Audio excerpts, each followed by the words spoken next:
talk about don't interrupt the spine, don't break the spine, don't scrape through the spine. And that's absolutely correct, I believe. However, you want what I call the spine of a ballerina, not the spine of an ogre. Because I see these students who, bring in these reeds and they're thuddy and heavy and dull, and they've got no top to them. They don't have enough elevation sort of in the high register. They don't have enough zip and go to them. And I see these spines that are so thick and so barky. So don't underestimate how important it is to not just maintain a spine, but to make sure that spine is really elegant and beautiful and lean and not overly thick. Yeah. So, okay. Now, do I use a ruler or a micrometer in my reed making? Well, I do use a ruler. I always like to check where the base of my tip is sitting. I'm very careful.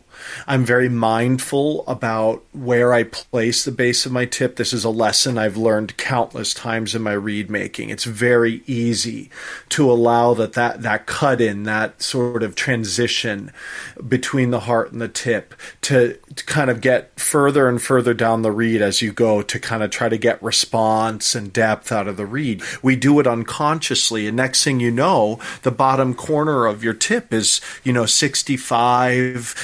64 and a half millimeters up from the bottom of the staple. And, for me, at least at that point, the battle to have a reed that's up to pitch enough in the high register is lost.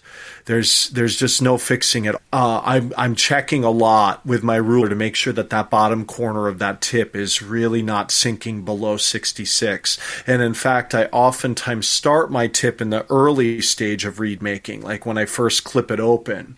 I start the tip a little high so that there is wiggle room to pull it down a bit. I'll start it a little closer to 67 even, and then I'll work my way down, because my philosophy with reed making, and I know this is very oppositional to some people's, and that's one of the amazing things about reed making, is that we all have very unique, distinct styles. But my philosophy is generally to try to keep the reed a little bit more up in its pitch generally throughout the process and gradually bring it down, rather than just scraping the heck out of it and getting it to be really vibrant and low and then kind of trying to work it back up. I find that to be harder to do successfully.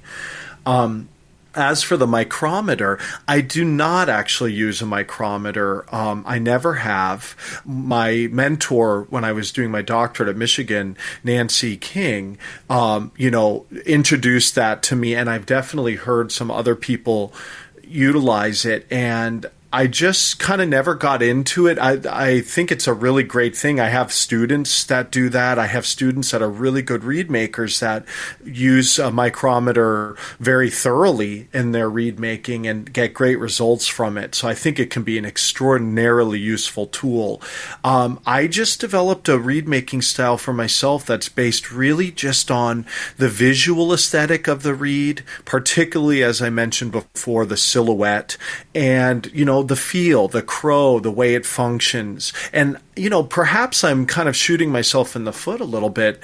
Maybe if I introduced a micrometer, I would get even more consistency in my results. But at this point, I'm kind of like, set in my ways a bit, I guess. Right. I feel as if when you talk, Andy, you transport us to your reed desk a little bit and inside your philosophy, which is really wonderful. You were talking about working with your students to analyze the crow and the pitch floor. So I'm hoping you can talk a little bit more about what you look for in a crow of an oboe reed, and if you have any other favorite reed tests. Absolutely. This is one of my absolute favorite topics to discuss. I love crow analysis. I think it's just such a great art form. And I do like to challenge myself and my students at times, not always, but to be able to make a reed from scratched all the way to finished product without ever putting it in the oboe.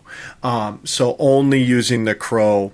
And I do know that there's a lot of other sort of tests you can do on the reed alone, and I've learned several of them. I studied with Elaine DuVos at the Aspen Music Festival for 4 summers, and she introduced me to a lot of really detailed sort of peeps and noises you can make on the reed to help analyze it. And I find all that very interesting and useful, but I've also enjoyed figuring out how to get all of that data solely from the crow.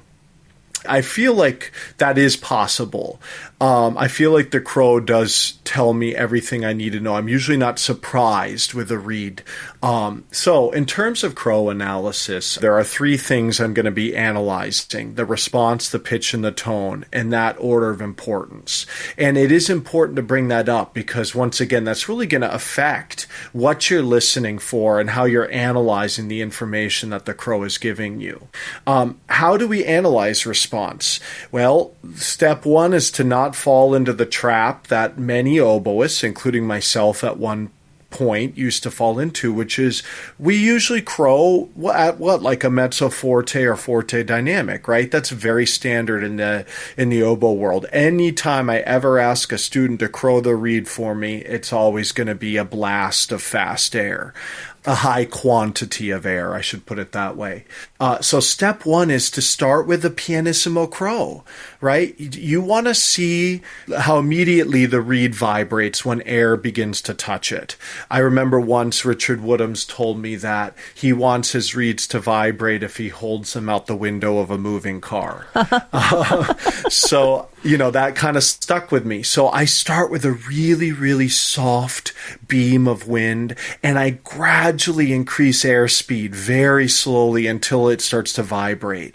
And I really want the reed, ideally, when I have a reed that's exactly what I'm looking for, it starts to peep, make some sort of vibration pretty much immediately when air touches it. It's, of course, not going to be a full-blown crow. If you have a reed that already has a bottom octave and is even maybe rattly when you're barely blowing any air into it, that means it's overly vibrant. That means you haven't built in enough structure and stability into it. But you should be able to get a high-pitched noise. And in fact, I did soak up a reed, and I'm going to sort of show you this very soft crow and this gradual increasing of airspeed, and hopefully we'll be able to hear what it is I'm looking for.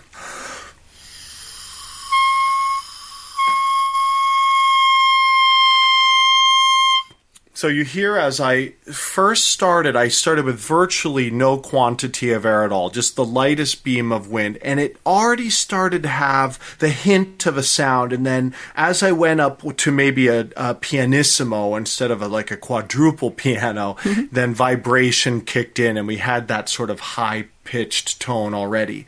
So that's step 1. We got to analyze, is the reed truly free-blowing enough? Now, how do we analyze pitch? Well, that's, relatively objective. That's pretty straightforward. The only pitfall that I see people fall into with regards to analyzing the pitch of their crow is that they are unconsciously helping the pitch of the reed up. Mm-hmm. This is a general issue with reed testing. I see this all the time with students. They'll play a reed and they'll play it and make it beautiful, which is a good habit. Generally, we want to play beautifully. But when you're just at the reed desk working on your reeds, I think it's important to strip away excessive manipulation of the reed and really try to analyze the reed for who that reed or what that reed is without your help blowing it up to pitch or biting it up to pitch or whatever other kind of excessive manipulation you're doing. So that holds true with regards to the crow as well. So just make sure you blow the crow to its lowest point. A lot of oboe players go for the C crow. I'd say that's, in my experience, been the most common. There's definitely many that go for a C sharp, and I've met a few that go for a B crow. And as I told you before, I go for something between a C and a C sharp typically. So that's step 2. Then step 3 is tone. And that's probably where things get the most subjective. And I think there is a way to sort that out. The easiest way to analyze the tone of a reed through the crow is to study how the sound of the crow evolves as you increase airspeed. right? So if you start with that soft crow and you're getting this peep and you add airspeed, a couple things may or may not happen. First and foremost, the bottom octave may or may not start to come into the picture, right? And that's already going to tell you a lot. If you have a reed and no matter how much wind you put through it, there's no bottom octave at all, then chances are the reed is going to be a little bit lacking in depth, a little shallow. It's a little bit tight, perhaps. Unless you're the kind of person who doesn't tend to get bottom octaves in your crow, which is also something I see relatively often. So you need to kind of know what sorts of crow you tend to get in general so that you can analyze the data properly.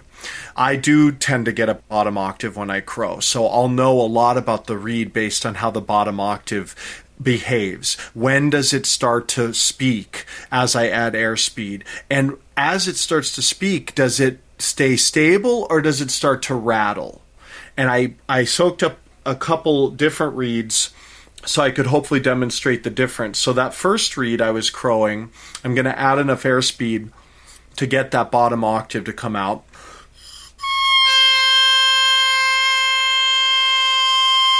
So I was just blowing as really with as much air as you would ever need to blow. That was the most kind of tone I could get out of the reed. And as you heard, the octaves held together. There was no splayed quality. They didn't start to sort of oscillate or rattle. And so to me, that implies tonal stability, right? If there's no rattle.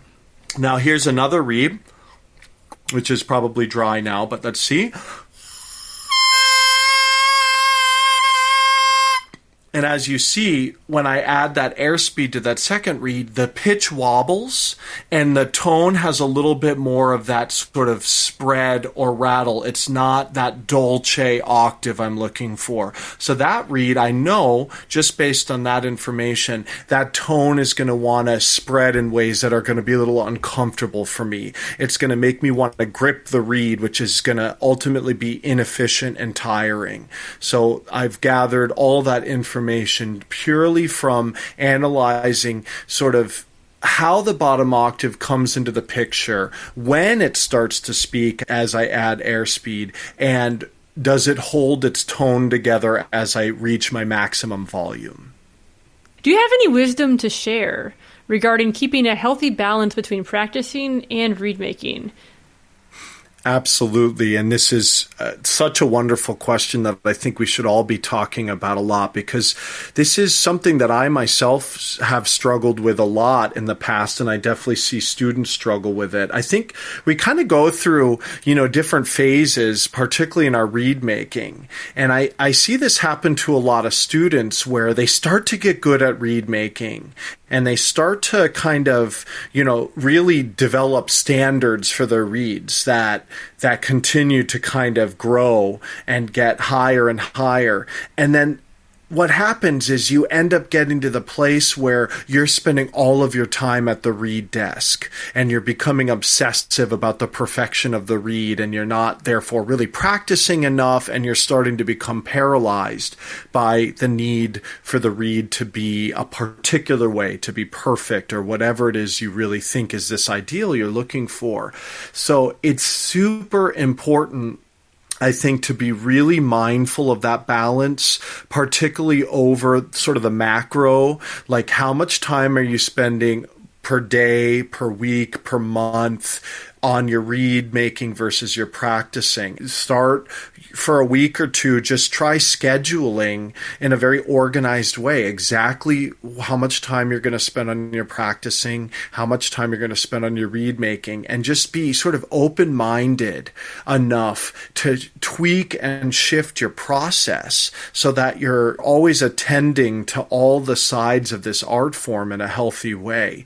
Now, of course, the opposite can be true as well. I know students that don't want to deal with reeds at all, and they just want to practice all the time, which in some ways is a very good thing, except that, first of all, I think it's very difficult to get to the level where you're really playing, at your full potential as a musician, or maybe like a professionally headed quality consistently, if you're not developing mastery in your reed making. I think that absolutely is of equal importance to your fundamentals, your tone production, your